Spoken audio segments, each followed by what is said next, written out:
روزہ افطار کا مسنون طریقہ: روزہ کھجور سے کھولنا سنت ہے یا سادہ پانی سے بھی کھول سکتے ہیں؟ نیز شربت سے کھولیں تو کیا حکم ہے؟ تہذیب صاحب امبور سے۔ پانی سے بھی سنت ہے، کھجور سے بھی سنت ہے، اور یہ جو شربت ہے اس سے سنت نہیں ہے اور نقصان بھی دے سکتا ہے۔ چینی کیوں کھا رہے ہیں؟ پہلی چیز تو انسان کو یہ اچھی کھائے نا۔ آپ صلی اللہ علیہ وسلم نے کھجور کو شجرت طیبہ سے تعبیر فرمایا ہے، تو اور قرآن میں بھی کشجرۃ طیبۃ اصلها ثابت وفرعها فی السماء، تو اللہ نے اس کی بہت سے مفسرین کہتے ہیں اس سے مراد بھی کھجور کا درخت ہے۔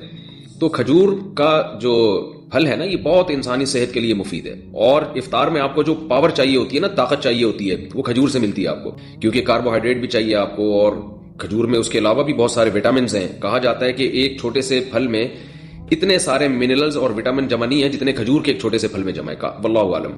تو پیغمبروں کی خوراک ہے یہ، آپ صلی اللہ علیہ وسلم کی خوراک ہے۔ اللہ پیغمبروں کے لیے ایسی خوراک تجویز نہیں کرتے جو کم فائدے کی ہو یا نقصان دہ ہو، تو اس لیے ہمارے ہاں پتہ نہیں کیا مسئلہ ہے، عربوں میں تو کھجوریں بہت کھائی جاتی ہیں، ہمارے ملکوں میں کھجور ہی نہیں کھائی جاتی۔ اس کی عادت ڈالنی چاہیے، بہت مفید چیز ہے۔